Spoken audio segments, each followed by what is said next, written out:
We have arrived at the final peak person-centered care domain, meaningful life. This is one of my favorite areas because it is so impactful for elders and is truly a culmination of all your work in other domains.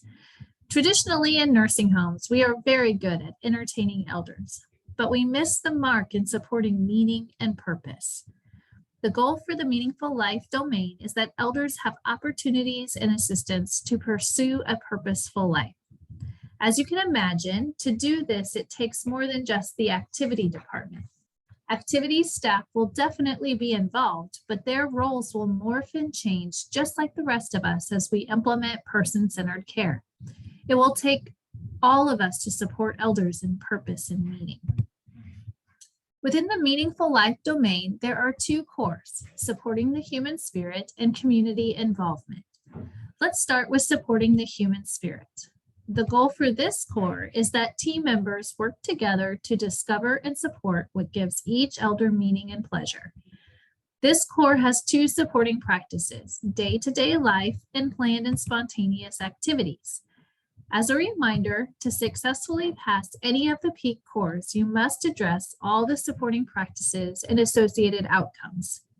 The first supporting practice is day-to-day life, which starts much like the resident choice cores with gathering information about elders' routines, preferences, and personal pleasures, and then making this collected information available to direct caregivers. We've talked about ways to do this within the resident choice cores. The next outcome here is that residents live individualized daily routines supported by the person-centered care plan. Care plans should spell out these daily routines and resident preferences.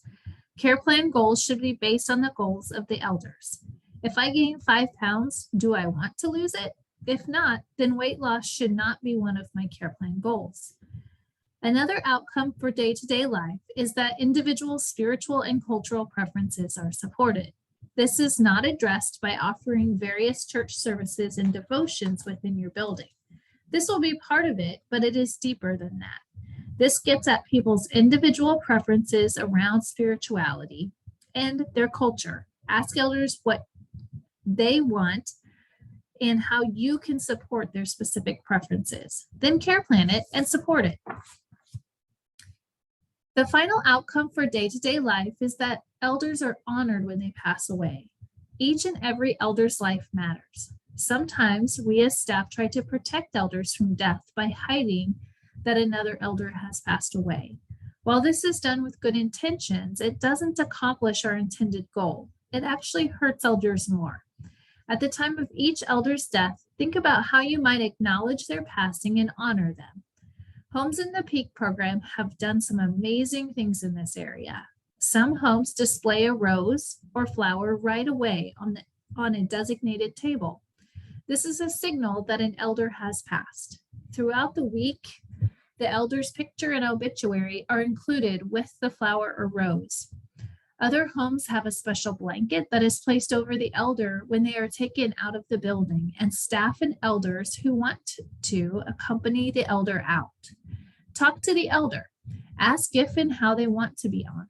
Let them know how you have honored others and if they would be comfortable with that for themselves. The second supporting practice for supporting the human spirit core is planned and spontaneous activities. The first outcome is that elders are involved in planning formal activity schedules. This is much like elders being involved in menu planning.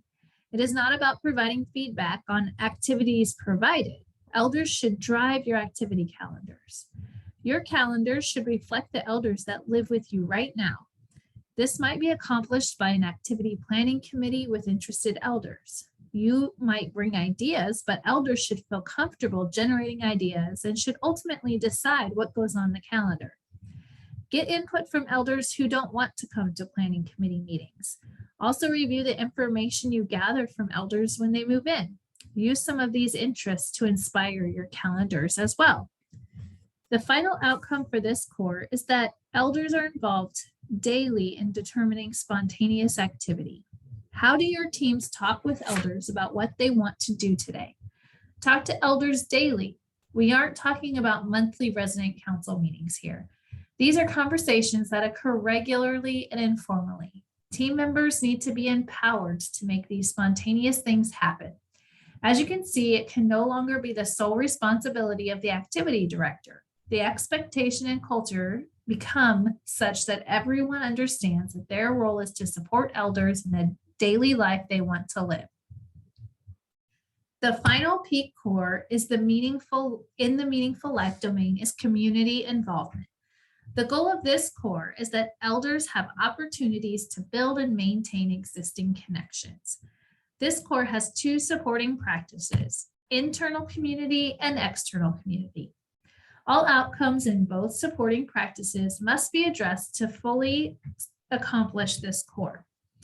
Let's look at supporting practice 1, internal community. The first outcome is that elders participate in chores. Residents are involved in help in natural daily tasks. In your own life, you are not always entertained. Normal daily work or chores are often just a part of who we are. Many of the things some people enjoy relate to chores and daily tasks. For instance, I love to prepare for and host company. I love to garden and cook for others. What do your current elders like to do? Does anyone prefer to make their own bed, do their own laundry? Be sure not to take over. Empower them to do it if they want to do it. Elders do not need our permission, but it is our role to support their efforts. Another outcome is that elders have opportunities to help others. Look for ways for people to help others and do something meaningful, such as volunteer projects as activities. Talk to elders and see what inspires them. Generate ideas with elders and work together to make it happen. Residents should also contribute to community decisions. How are decisions made in your home? How are elders involved in day-to-day decisions in your home? Do we move furniture or decorate without talking to people who live there? How do we decide what we are going to do for Christmas? The idea of this outcome is that elders are actively participating in these decisions. This needs to go beyond resident council.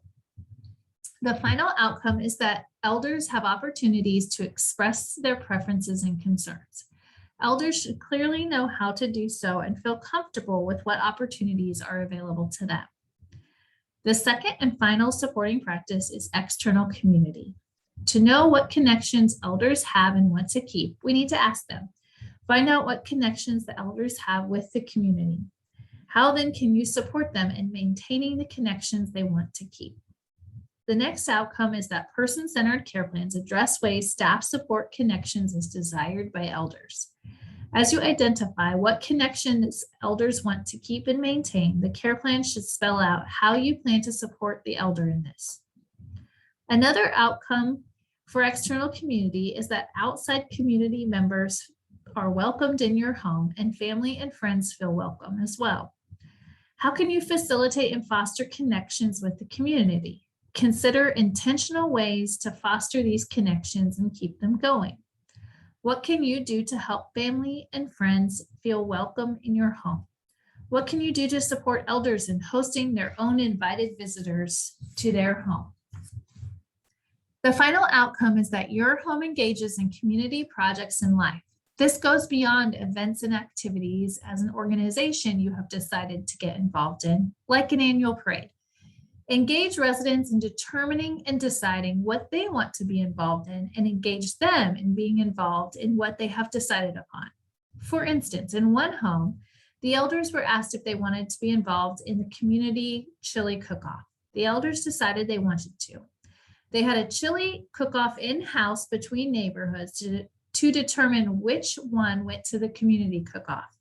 One of the elders' recipes won. The elders made the chili and then elders went to the event to serve it. This is an example of true elder-driven community involvement. With that, we have come to the end of the Meaningful Life domain. We have covered all 4 of the peak domains. We are excited to see how your home uniquely implements these person-centered practices in your organization. Remember, the peak team is here to be your personal consultants on this journey. We are always excited to work with your teams. I'll leave you with a quote. I'm not telling you it is going to be easy. I'm telling you it's going to be worth it. Oh, and person-centered care is worth it. You'll see it in the elders you love.